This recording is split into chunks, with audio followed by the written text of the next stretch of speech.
the other day, I was flicking through the channels, and I just so happened to run across Training Day with Denzel Washington in it. And I stopped what I was doing and went through the whole entire movie. And after the movie was over, I asked myself, why do I always watch this joint anytime it's on? It could be 5 minutes in, it can be just showing at the, at the end of a commercial that's about to come on next and premiere. It could be 5 minutes left in the program, it could be halfway through. Every single time I sit there and watch it with amazement, and it's enjoyable, and I can get through it, and I know exactly what's gonna happen or take place or transpire in that movie. But I sit there and watch it like it's my first time watching it, and it amazes me that I continue to do that for that movie and countless other movies that I watch. Is it because it's just shot so well? Is it because the visuals are great? Is it because the acting is so good? No. Actually, to be truthful, it's none of those things, right? You'd be surprised to know that the reason I watch those things, and many other people, and every single person who does that, we do so unwittingly because of one trope. Because it's actually something that everybody does. It is the literary written work of something we like to call the hero's journey. I just got done watching one of my favorite movies, Star Wars, Episode 3.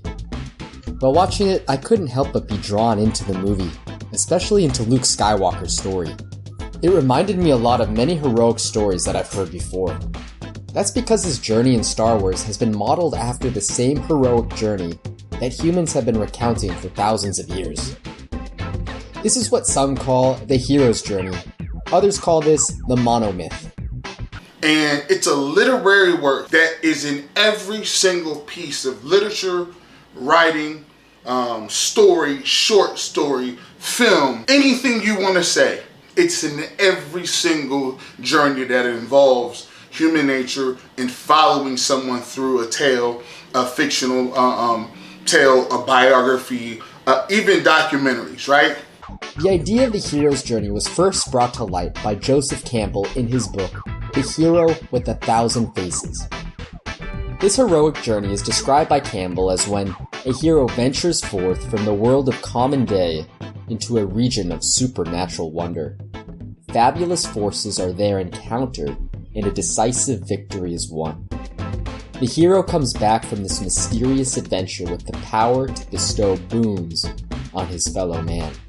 And it's a 12-step process in following a leader from the ordinary world to something he rises above and getting to a spiritual or supernatural world where he transcends his natural perception and he transcends his natural ability to go through and conquer his fears and conquer his nemesis and get to a place of enlightenment and to actually come out on top and to become a better person than he was in starting that journey and that process.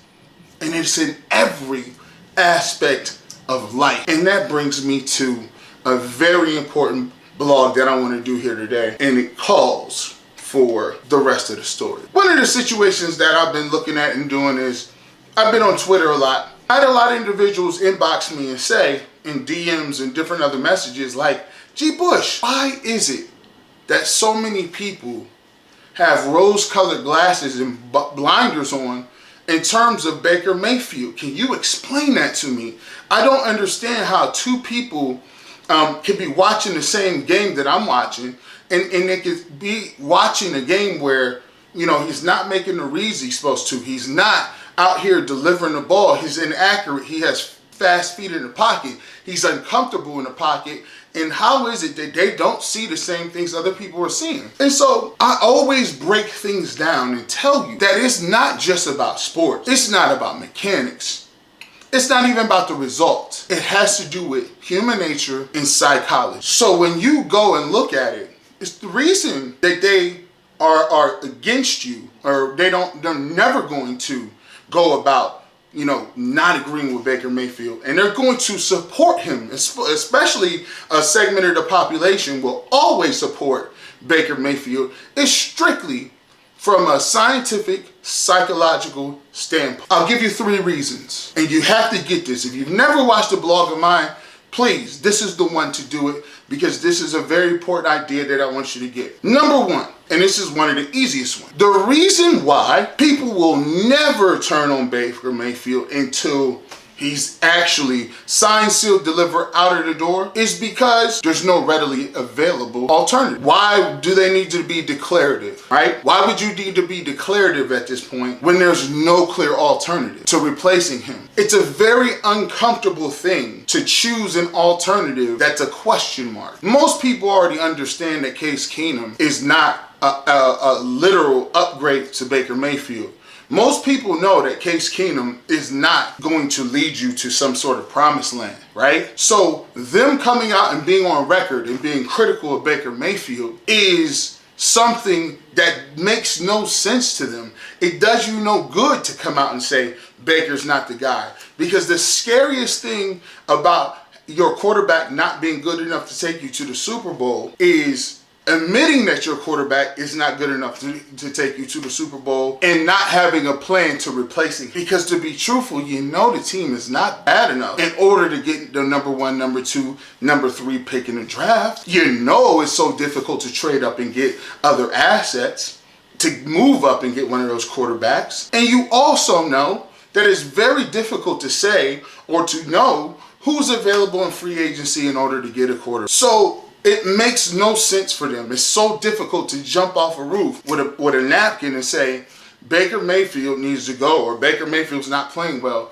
because there's no readily available option. It's the same exact way that you see people end up in bad marriages, horrible, abusive, verbally abusive, terrible relationships where both people would rather stay in a terrible relationship and act like they're going to blame it for staying on the children, which, by the way, you're doing them no favors. You're going to stay in this toxic relationship, not because of the children. You're just afraid to pull the trigger and be by yourself. That's all that is. Let's just face it. You're afraid to be by yourself, and it's better to be, in your mind, a toxic relationship is better than no relationship, because you look and say, well, I gotta pay, I got all these bills I gotta pay. How am I gonna do that on my salary alone? Ooh, am I hitting a nerve? Man, I got 3 kids right now. If I divorce my wife, I gotta pay alimony and child support. On my little salary, I might be hitting a nerve right now. If I divorce her, are you kidding me? She gonna get the house too? We just bought this house, and I'm gonna buy this house to have another dude living in it? We ain't gonna do that. Oh, I'm sorry, I'm hitting the nerve now. So you see how this is going. Second major thing, the people in Cleveland are starved for attention. The people in Cleveland are starved for a quarterback. So everybody has seen the memes go around about why Baker Mayfield, and I know you've seen them more than once, you've seen the memes go around about how at this point in time, he's better than Peyton Manning, and I think the other guy is Brett Favre, who's thrown for more touchdowns and completion percentages at the age of 25 than those two guys are. We've all seen that graphic. It's floating around the internet. They use it for everything. The people of Cleveland are so desperate for a quarterback, so desperate, that they're willing to overlook anything that he does because he's better than what you had. He better than Derek Anderson. He better than Bruce Gronkowski. He better than Charlie Fry. He better than Campbell. He's better than Jake Delhomme. He better than Colt McCoy. He better than Seneca Wallace. Shall I keep going? He's better than Josh McCown. He's better than RG3. Shall I keep going? I'm just saying. He's better than Sean Kaiser. He's better than Tyrod Taylor. He's better than Brady Quinn. He's better than Brian Hoyer. He's better than Tim Couch. Shall I keep moving? If you're better than all of those people, in your mind, you create a false equivalence. Well, if he's better than all those guys and we're terrible, why would I come out and criticize him based on the fact that he's better than those guys? But what you forgot is that's selective morality. Who cares if he's better than those guys? He still ain't good enough to get it done now. Just because Baker Mayfield happens to be better than some of the worst quarterbacks that we've had of all time doesn't mean that he's good now. Not saying he can't get there, but it doesn't mean that you don't hold him accountable for his play, not based on what other people do. If you got kids at home and you got children at home, you don't hold your one son to a standard and say, well, just because my other son, he was a knucklehead, went to the penitentiary, I'm going to overlook what happened with my younger son because he only went to the juvenile hall. I can't get mad at that. No, you hold both of your sons, The one went to the penitentiary, that was unacceptable. And I'll be damned if the middle child go to the penitentiary too, and they already starting in juvie. I need to do something about that. That is the mentality you have to have. And third reason is the reason you came for this blog. Going back to the opening monologue. Psychology plays the biggest reason, because the journey, the hero's journey, clouds the judgment, clouds your thinking, and tugs at the heartstrings of every fan in Cleveland, which then says, I must defend Baker Mayfield at every turn. I must support him at every turn. Because you don't know that psychologically, you've fallen prey to the hero's narrative. This is a movie. You ever wonder why you find yourself rooting for people on TV? What exactly is a character archetype? An archetype is a certain trait or collection of traits that a character will embody. These traits are universal in scope and therefore apply across different cultures and time periods. Those traits can also be assigned to a single character, or they can move across different characters over the course of a story. You can think of an archetype as like a jacket that different characters wear throughout the story. You ever figure out why you're into a totally fictional character on a sitcom, on a soap opera, on a movie? You ever figure out why you identify with people? There are 8 archetypes used in the hero's journey, and they are the hero, the herald, the mentor, threshold guardians, the ally, the shapeshifter, the trickster, and the shadow. That's because the writers did a great job in selling you the hero's narrative. If you don't think so, let's dive into some of this hero narrative stuff and see if you can't tell me that every part of these character archetypes we don't fit into. The hero. Usually the protagonist or the person that we follow through to the end of the story. For example, Wonder Woman, James Bond, Wally, they represent the human struggle and are the person the audience is likely to empathize with the most. The hero is Baker Mayfield. He's the most identifiable person. The quarterback in the NFL is the most identifiable person. Everybody says it's the face of the franchise. The reason they say you're the face of the franchise is because every single person, they've already did studies. They've already done this as far as their marketing and their strategy and their research that says the most identifiable person on that field is the quarterback, not the owner, not the head coach, not the receiver, nobody. The most identifiable person on that field, on that organization, is the quarterback. And that is why he is the hero. Fans identify with him. They cheer him on. It is their team. When you say Browns, you think Baker. When you say Cincinnati, you see Burrow. When you see Steelers, Roethlisberger. When you see Ravens, Lamar Jackson. That is what they embody. So when you diss Baker Mayfield, you diss the Browns. You see? You see where I'm going with it? When you diss Baker, you diss in the minds of hardcore Browns fans, you've dissed my team, because Baker is synonymous with the Browns. The herald. A person or an item or a situation, usually from the special world, that creates or is the hero's call to adventure. Think about Katniss Everdeen's sister being drawn in the lottery, the delivery owl from Hogwarts, or Tony Stark being captured by terrorists. They represent the hero's desire for change or their need to change. The hero started off as a regular person.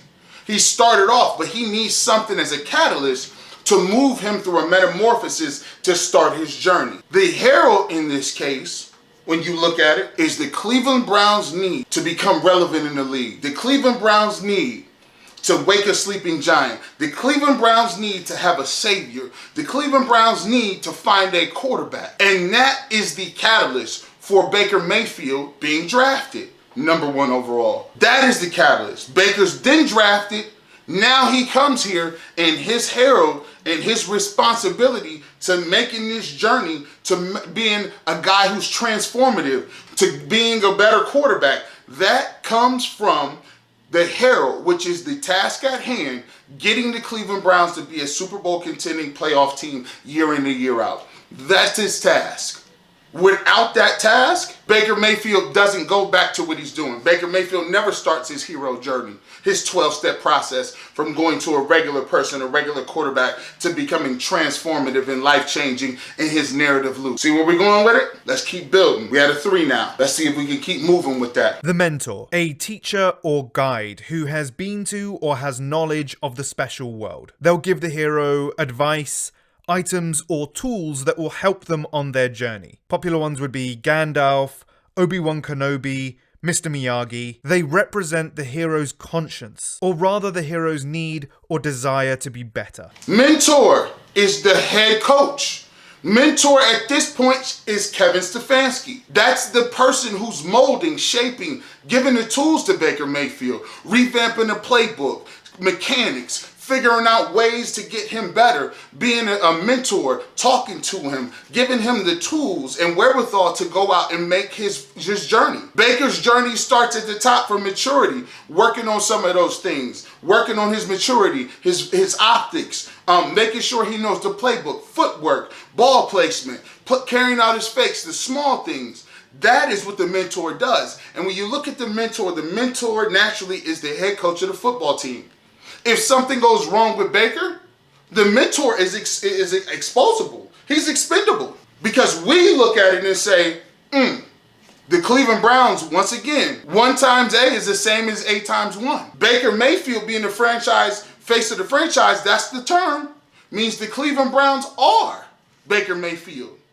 So if something go wrong with Baker, the head coach receives the heat. The head coach play calling received the heat. Because that falls on you, because you and your responsibility as the mentor is to get the quarterback to go through his journey. That's the reason why you say, well, why is Stefanski don't get the, why did Freddie get all the heat? Why did Hugh Jackson? Because that is what happens when you go through the hero's journey. The main culprit, the main person in the hero's journey is the hero. Everything else in the story is expendable. Threshold Guardians. They are the protectors of knowledge, often appearing as monsters that need to be defeated or obstacles to be overcome. And once they're overcome, they usually have some knowledge or gift for the hero. They're there to see if the hero is worthy or ready to move on in their adventure. Threshold Guardians are the people that you gotta defeat in order to level up, in order to say you have arrived, in order for you to meet a challenge to say, I have leveled up. And in this case, the Guardian Thresholds in this division are the Pittsburgh Steelers and the Baltimore Ravens. Think about the Black Knight in Monty Python's Holy Grail, or the Sharks in Finding Nemo, or the Skeleton Army in Jason and the Argonauts. They represent the issues a hero needs to work out in order to prepare them for the change they want to make. When you defeat them, you usually get something in return. You get a power, you get a potion, you get a map. Think Zelda. Think of video games. Think of games where you have to beat a boss. You have to beat somebody good. Then what do they give you? They give you something that helps you in the rest of your journey. So in the terms of what that means for Baker Mayfield is, until you beat the Steelers and until you beat the Ravens, you don't get to signify that you are leveling up and moving up in this game. The ally, the hero's friend or companion, who goes through the special world with them. They help to instill confidence in the hero by supporting and having faith in them. Think Trinity from The Matrix, Watson in Sherlock Holmes, or Timon and Pumbaa in The Lion King. They represent the unused or unexpressed aspects of the hero's personality. The ally is the person that walks with the hero, cheers the hero on, is the biggest supporter of the hero, is there from the beginning when he was a regular person to fighting, triumphing, losing, taking L's, battling, falling on your face, figuring it out, sustaining it, going through it, having false wins, getting all that. Ally is through the whole 12 steps, ally is with you. And guess who that is? That's the fans. That's the Cleveland Browns fan. Now I'm cooking. I'm at a 6.5, 7 right now. Now you're starting to understand and you're starting to see why it is. It's so difficult for people to say, I ain't giving up on Baker Mayfield, because the fans are the ally. The fans are indoctrinated and going through with him. They understand his journey. They are walking with him in lockstep. The story is too good. A walk-on wins the Heisman Trophy from Texas Tech, walking on somewhere, undersized, outspoken, a person that has a lot of fire and grit, just like the city of Cleveland, a person that was denied access, a person that was told he wasn't good enough. How many of us out here that is in a cold city as a person that's been told before that you're not good enough, you're not aristocratic enough, you're not well-spoken enough, you're not articulate enough, right? You've been undervalued, marginalized. Baker Mayfield embodies all of that. So guess what? The fans are already walking with him on that journey. Why would you believe that they're going to turn their back on him? Because to turn their back on Baker means you turn your back on the Browns and you turn your back on your story. You see where I'm going with this? You see? The shapeshifter. I've best heard them described as the friend a hero cannot trust, or an enemy that they can. They tend to have their own agenda and cast doubt for a hero and create suspense in the story. Think Catwoman, Captain Jack Sparrow, or Scourge in Thor Ragnarok. They represent the desires and anxieties around the change a hero is making. The media is the shapeshifter. When people started talking about fake news and media is biased and all this other good stuff, think about the level of why they would call the media a shapeshifter. Because the media can look at Baker Mayfield one Sunday and say he played a damn good game. But then the next Sunday, when he goes out and lays an egg against the Steelers, we write, Baker Mayfield played a horrible game. We need to think about reevaluating this. All of a sudden, it sounds like we're flip-flopping. Well, which is it, G. Bush? You said just 1 week ago, when we were 4-1, that he was playing well. Our team was winning, and now all of a sudden, because we lose to the Steelers, and we lose, he was 4-2, now you're thinking the world is coming to an end. You're a shapeshifter. Oh, see, what you don't understand is the reason it looks like I'm being a shapeshifter is because we're not blinded by that. We're just keeping it real, and it's an objective truth. If I see you play well 1 week, and I see you play bad the next week, I just speak to that. I'm not buying into the hero's narrative. I don't gotta follow you on a journey through 12 steps to get you here to say the hero, the prodigal son, has finally made it to the peak, the essence of what he does. Because guess what? There ain't no peak of the mountain in the NFL, and that's the problem. Sports is not a narrative where a hero starts at a place and goes all the way through the end, and he ends on the top of the mountain, and then that's where it's at. In football, you got to start fighting today, you're going to fight tomorrow, and you're going to continue to fight. And the only way you're done fighting is when you either taken off that field on the stretcher because you got hurt, it will happen, or you retire. But this game is not for long. That's what NFL stands for. So the hero's narrative, that's fine what you got in your mind. But that ain't got nothing to do with what goes on behind them white lines. The trickster. It's the character who can see the absurdity of the situation the hero is in.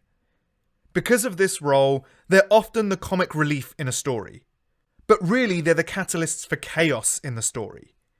Including characters like Loki from Norse mythology as well as the Marvel Cinematic Universe, Mystique from X-Men, Tyler Durden from Fight Club. They represent the objective absurdity of the hero's situation. Tricksters find it whimsical about the narrative. They don't care about none of this. They're just jaded. They just like to see the whole world burn. They're the jokers of the world.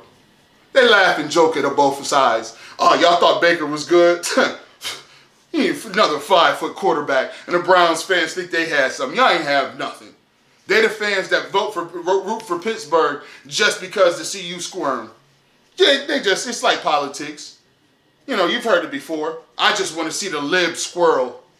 I just want to stick it to the liberals. Same difference. It's the same difference. They're the people on Twitter that's just trying to be Twitter trolls. in the Browns section, laughing and joking, hoping the Browns lose to Pittsburgh because they know people going to create crazy videos and do everything they want to.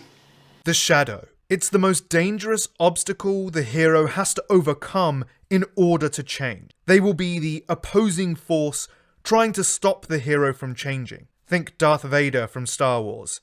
Almost any superhero villain.